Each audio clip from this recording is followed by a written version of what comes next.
Everything and Anything and a Bit Gay podcast, hosted by me, Zachary Randles Friedman. I'm really excited to launch this podcast. I've done podcast for a previous company. It was an internal podcast only. I've worked on podcasts and on video and digital communications for over 20 years. And now I thought, why not just try this myself? So here I am. And what other guest would I have other than my husband that I have been with for 25 years? So welcome, Andrew Randles Friedman.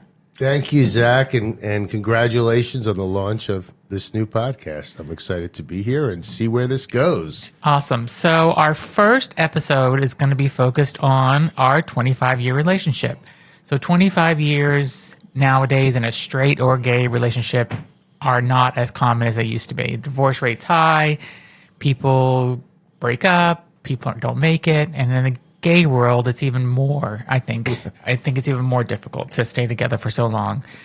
But we have been fortunate enough to celebrate 25 years in September, and we got married in 2007 in June out in Provincetown when it was only legal to get married in Massachusetts and not federally.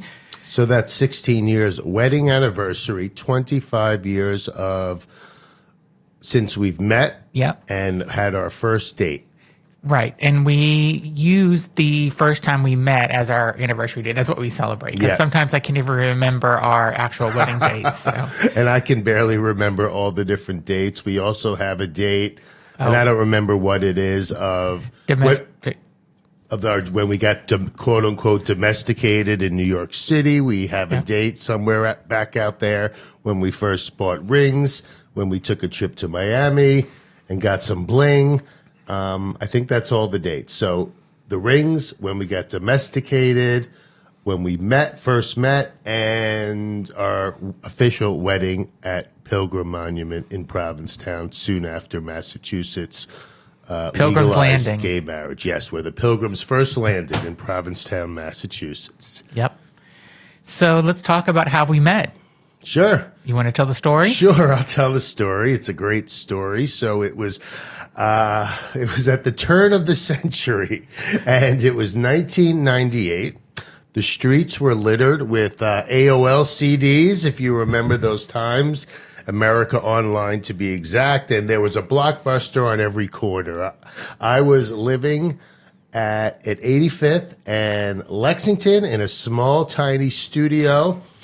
And I was online on AOL one night looking to hook up. And back in those days, it was before Grindr and before Scruff, before Tinder. It was a place where gay people could meet. Or straight people. Yeah, or straight people. And there were plenty. They had these things called chat rooms. And they had public chat rooms. And then you could even make up your own private chat rooms as well. And the public chat rooms it was called NYCM4M, or Man for Man, and there was one in every major city, or they were statewide. Yep. And in our case, because New York has so many gay men, this was a New York City Man for Man room. It could have been even UES, Upper East Side. Number 15. Number 15, because there were so many gay people out there looking and cruising, as they say online. And so Zach and I met through the AOL. It was probably because we lived so close to each other, both on the Upper East Side. We met. We consummated our relationship on that first night. There was a match, and we continued to see each other and had some official dates after it. We had one of our first dates was we watched the Titanic in Zach's studio apartment. Yep. We had dinners and sushi together. But our first official date was to go see Something About Mary. Oh, yeah, Something About Mary, a good body comedy. I just moved from Miami in July. We met in September, and Something About Mary came out, and then we went to go see that because it was filmed in Miami, and it was just kind of a good, fun first date. That's right. That was on the Upper East Side, 86, and Lexington was where there was a major subway station, so it was a really highly trafficked area. There were great restaurants up there. As well as that movie theater, I remember. So we met, and we ended up going on a couple of dates that day after he left, I did not have a cell phone because I couldn't afford it because I was making $35,000 a year living in New York City. Where was I? You said I left. Where was I leaving? You were leaving my apartment. Oh, okay. Because you spent the night. Yeah. The first night you came over. And just an interesting thing that I'll say is that you came over and I opened the door, which was kind of crazy. Like, who would do that now? I guess people still do that now. And I knew right then that we were going to be together. Wow. And I called my friend Gina, who lived in New York, and I said, oh, my God, I think I met the guy I'm going to spend the rest of my life with. She goes, yeah, right. You move to New York, you get a job, you find an apartment, and one day you move up here. Now you met the person you're going to be with for the rest of your life. She goes, right.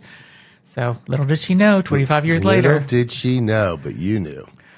And so we met, went on dates, had a great time. I think the first time I went to your apartment, I said, oh, why don't we clean?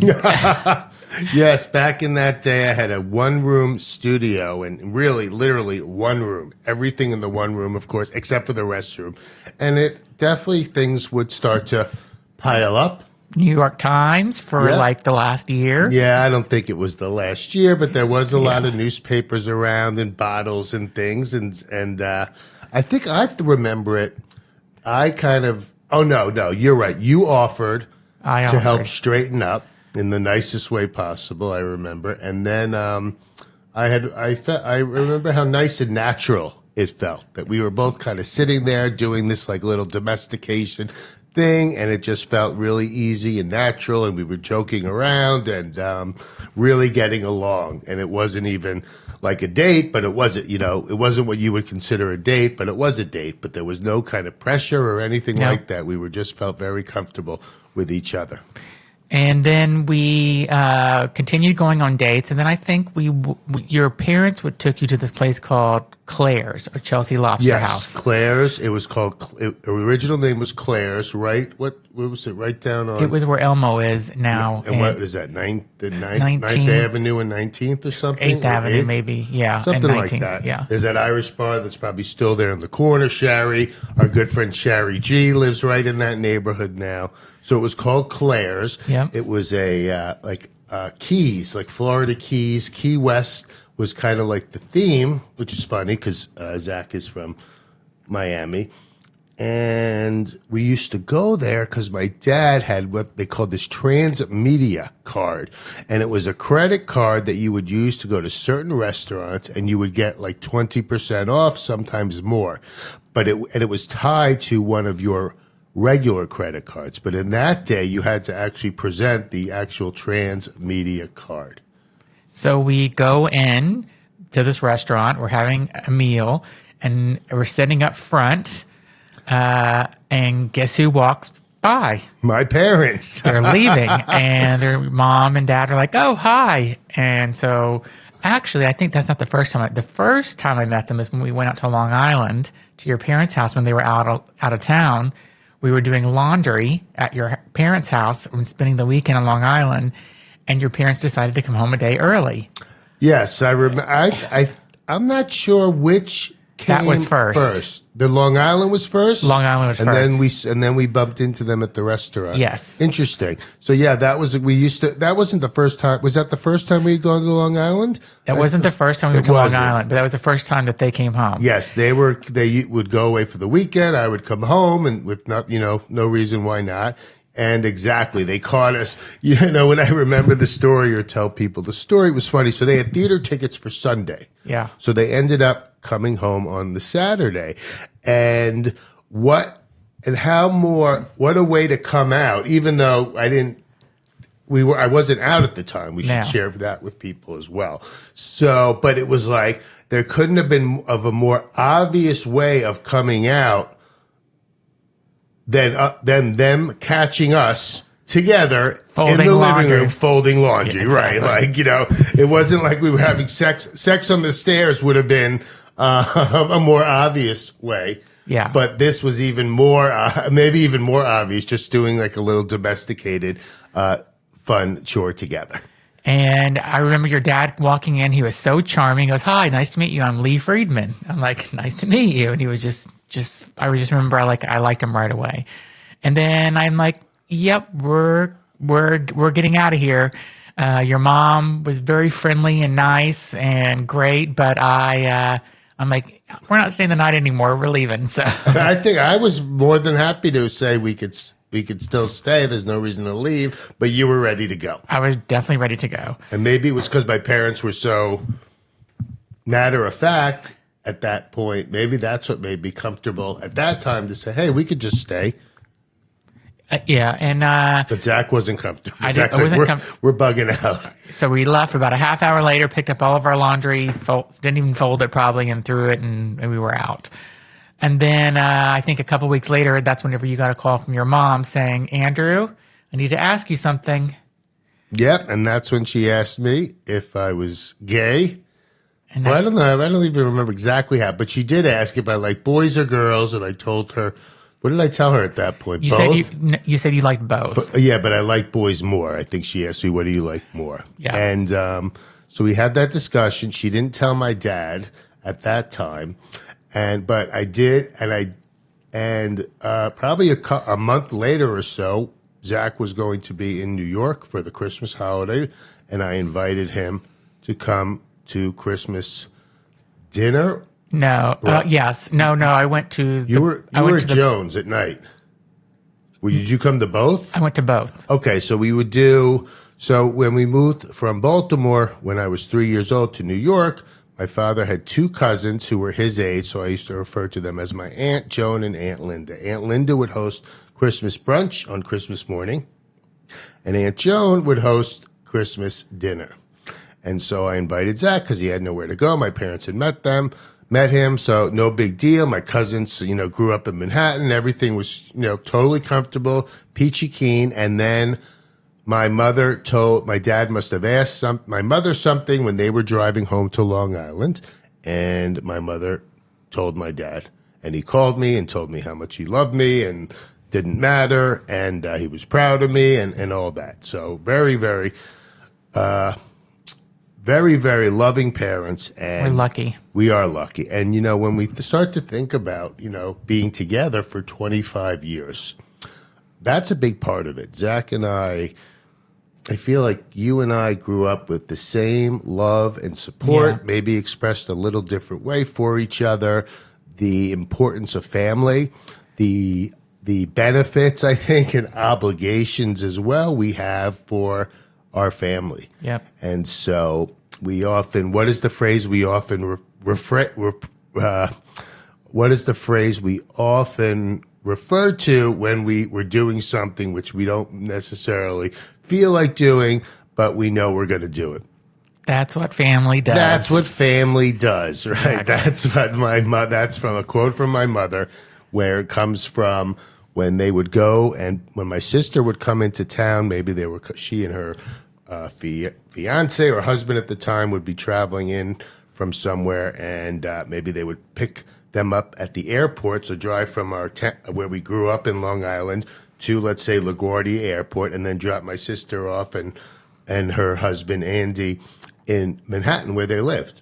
And I said, what do you do? It makes no sense. Just let them take a cab. Why should you do it? But that's what family does. Family picks up people from the airport. If you come and visit us, you'll get a ride from the airport if it's at all possible. Yeah. And because that's what you're supposed to do. And it's those times that are special, right? Not just the times when you see people and you go out for dinner or like the planned events and things. It's those times, or those everyday sort of things that when you spend time with family and friends are usually the most special and the most fun. And I think that's one of the reasons why, just because we both had family, our parents were together, my parents were together when my father died, your parents are still together. And I think that just kind of like was ingrained in who we are as people. So completely. I mean, it's both of us having that love and support from them, but also the example that they gave to us with being together a long time. My parents just celebrated big anniversary. 62 years. Yeah, I think it was 62. Thanks, Zach. And also that we do things for family. And, we could tell many, many stories about the things that we did for family, for Grandpa in Florida when we lived there and he was living there, to seeing my cousins or letting people come and stay with us when they would need to. So, it's not, we don't even, or when there's a family event, right? It's not, there's no discussion, I would say, right? If we have a family event or, or there's a holiday where everyone's gathering, there's no discussion. We're going to make sure we get there. And, it's also another reason why we've lasted 25 years when I think other couples haven't. It's just because we were really good at communicating, even when we sometimes don't want to. Yeah, even when we're not good at communicating, we communicate well. So I agree with you. We eventually always will talk things through. Yep. We will never go to bed without saying good night and I love you. Yep. Or there's been maybe one or two times, I couldn't even tell you when they were, if we were not happy with each other, right? Zach can sometimes want to.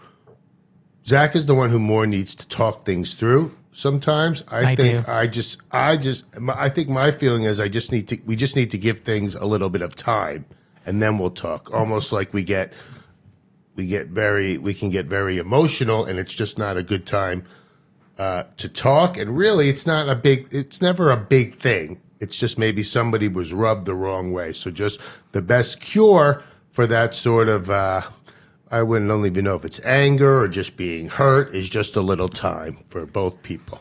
Well, it hasn't always been puppy dogs and rainbows, though, for 25 years. It's always been sunshine, lollipops, and rainbows. Yeah, it definitely has.